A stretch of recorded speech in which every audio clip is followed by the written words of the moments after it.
ഇടുക്കി പീരുമേട്ടിൽ സീതയെ മരിച്ച നിലയിൽ കണ്ടെത്തിയത് കാട്ടാനയുടെ ആക്രമണത്തിൽ ആയിരുന്നില്ല. അതൊരു കൊലപാതകമായിരുന്നു. സീത കൊല്ലപ്പെട്ടതാണെന്ന് പോസ്റ്റ്മോർട്ടം റിപ്പോർട്ടിൽ നിന്നും വ്യക്തമായി. ഇതിന് പിന്നാലെ ഭർത്താവ് ബിനുവിനെ പോലീസ് കസ്റ്റഡിയിലെടുക്കുകയും ചെയ്തു. സംഭവത്തിൽ പോലീസിന് നേരത്തെ തന്നെ സംശയമുണ്ടായിരുന്നു. വിശദമായ പോസ്റ്റ്മോർട്ടം റിപ്പോർട്ട് വന്നതോടെയാണ് കൊലപാതകമാണെന്ന് സ്ഥിരീകരിച്ചത്. അതിക്രൂരമായ കൊലപാതകമാണ് നടന്നതെന്ന് പോലീസ് പറയുന്നു. കൃത്യമായ ആസൂത്രണം കൊലപാതകത്തിന് പിന്നിൽ ഉണ്ടായിരുന്നു.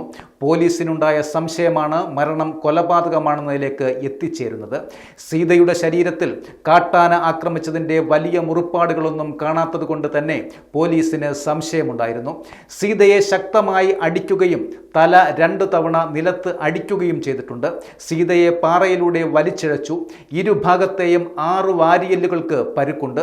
3 വാരിയെല്ലുകൾ ശ്വാസകോശത്തിലേക്ക് തറച്ചു കയറിയെന്നും പോസ്റ്റ്മോർട്ടത്തിലൂടെ വ്യക്തമാകുന്നുണ്ട്. ശരീരത്തിന് പുറത്ത് തലയിൽ മാത്രമേ പരുക്കുള്ളൂ. പോലീസിന് സംശയമുണ്ടായിരുന്നുവെങ്കിലും പോസ്റ്റ്മോർട്ടത്തിന് ശേഷം മൃതദേഹം വിട്ടു നൽകിയിട്ടാണ് ഇയാളെ കസ്റ്റഡിയിൽ എടുത്തത്. പോസ്റ്റ്മോർട്ടത്തിന്റെ സമയത്ത് ബിനുവിനോട് എത്തിച്ചേരാൻ പോലീസ് ആവശ്യപ്പെട്ടിരുന്നു. 2 മക്കളും ഭാര്യയും കൂടി ഉച്ചയോടെ വനവിഭവങ്ങൾ ശേഖരിക്കാൻ പോയപ്പോഴാണ് ആക്രമണം എന്നായിരുന്നു ബിനു പറഞ്ഞത്. വനവിഭവങ്ങൾ ശേഖരിക്കാൻ കാട്ടിലേക്ക് പോയതിന് പിന്നാലെ കാട്ടാന ആക്രമണത്തിൽ സീത കൊല്ലപ്പെട്ടെന്ന വിവരമാണ് ആദ്യം പുറത്തു വരുന്നത്. തൻ്റെ മുന്നിൽ വെച്ചാണ് കാട്ടാന കൊന്നതെന്ന് ബിനു ആദ്യം പറഞ്ഞിരുന്നു.